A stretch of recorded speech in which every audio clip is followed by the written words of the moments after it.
That one good. Look. Getting these pins took out today. Update. We impressing. Oh my God, that hurt. Here we go again. Here we go. Screw it out of there. Get it out of there, doc. Yes, we coming. We coming. Oh my God. Oh my goodness. That felt crazy. For me for a minute. That felt crazy. There you go. I like pulling on teeth. Make sure I put on too. And start. Present. Well, just got the pins taken out. We're moving along, man. I'll be back in the ring real soon, I promise, and continue on my journey of being the undisputed heavyweight champion of the world. I'm not gonna stop until I get that, and soon I will. Thank you. And rule the whole division. It won't be no more who's the heavyweight champion. There's only be one face, one name, one title. That's Deontay Wilder. Bomb Squad. Bomb Squad! What up, Fight World? It's your boy Ego, and I'm back with some more boxing. So you guys seen the clip at the beginning. Deontay, the Bronze Bomber Wilder, he's recovering from an injury sustained in his last bout, a replacement bout to the controversial Alexander Povetkin situation. As you guys know, Povetkin tested negative and then positive for meldonium. They had to figure things out. The WBC in the interim, they end up canceling the fight, and Wilder was like, I didn't do that training camp for no reason. So he decided to fight a mandatory, and he got permission from, or a voluntary, not a mandatory, a voluntary fight. And he did that with Chris Arreola, and it was on regular free TV.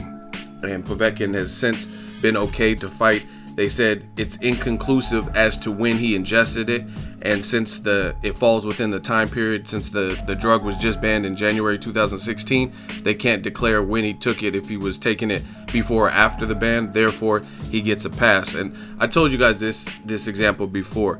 The meldonium situation with Povetkin it doesn't mean he's guilty, and it doesn't mean he's innocent. It means it's inconclusive, and there's no way to single out. So either he's innocent or he's guilty, and maybe it's kind of the luck of the draw. It's just like O.J. Simpson.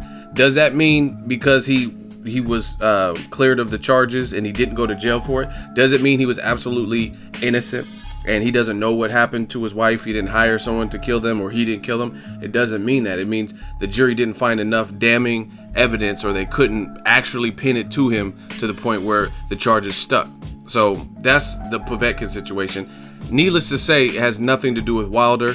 If Povetkin, whether he ingested it fairly before the ban or not, that's what he had in his body. Therefore, the fight was canceled because it is now banned. That has nothing to do with Wilder, because I noticed the narrative switched as if it was Wilder's problem. Oh, why is he fighting Arreola? It doesn't matter, because he was down to go to Russia to fight Povetkin, right? So you guys seen the clip. It looked pretty gruesome. He was getting the pins removed out of his hand. They had to put metal pins in to fix the break or to help it grow back in place or whatever. I'm not a doctor, so I don't know all the parameters, but he looks to come back in the first quarter of 2017, and it's good because there's a lot of heavyweight action.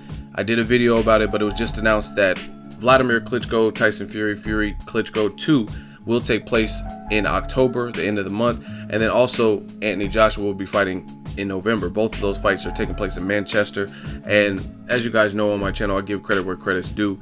The UK British boxing is definitely on fire right now, and the O2 Arena, Manchester, all these areas and venues, they're electric, and they're a hotbed for the sport of boxing. So shout out to the UK, and I can't wait to go back. I used to live out there in England, and it'll be a good look when we see the outcome of whoever Joshua faces. They're talking about Kubrat Pulev, possibly. I wanted Bermane Stiverne, but it looks like Povetkin versus Stiverne are going to a purse bid most likely, and they're supposed to fight winner against Deontay Wilder, so there's some action there. Then you also obviously want to see what happens with Tyson Fury. Will he retain his belts? Is it going to be repeat or revenge in the Klitschko Fury 2 type of fight? And Wilder, in the meantime, he can sit back and wait and get some outcomes and heal his body and be back to fight him. Also, another guy that's gunning for him and another champions is Gerald Baby Miller. So I wanted to say Baby Boy, but I think it's just Baby Miller. And then they had an issue on the the radio show. I didn't get to do a video about it, but they were going in on each other and things like that. So I don't know if he's in contention to get a fight with the big dogs, but that's also a name. So there's some action there. Hopefully David Haye takes the Cannon Briggs fight. Heavyweight division is on and popping. Wilder healed up. I'm looking forward to seeing his return. And the funny thing is, I gotta say this, new media.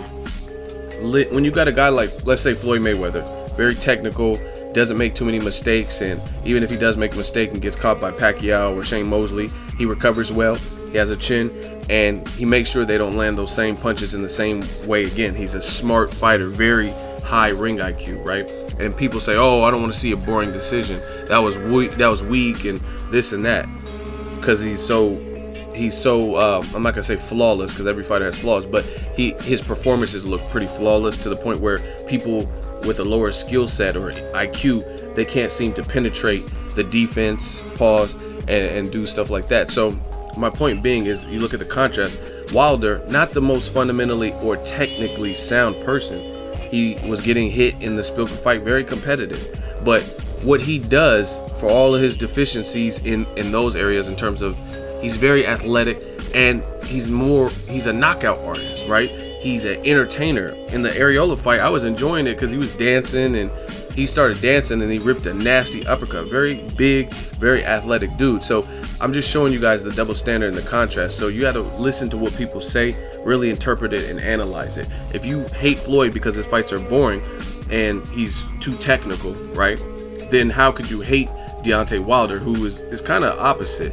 He's a powerhouse, a power puncher, also athletic, but he's not as fundamentally sound, right? And he takes different chances and risks. Like, I've seen him fight with his head low, back straight out, and he's making some of those mistakes, but no one can capitalize on it. So it's just funny to see when you compare and contrast what people say versus, like, okay, if you hate Floyd, I can understand, okay, that's not your cup of tea, but how is it that you hate Wilder too, who is not anything like Floyd? You know what I mean? He's charismatic and in terms of fighting style. So I like Wilder. I think he can make for a lot of exciting fights. Luis King Kong Ortiz is another player. He's like the dark horse of the division. We got to see what he goes and does next, because he's no longer with Golden Boy. Let me know what you guys think.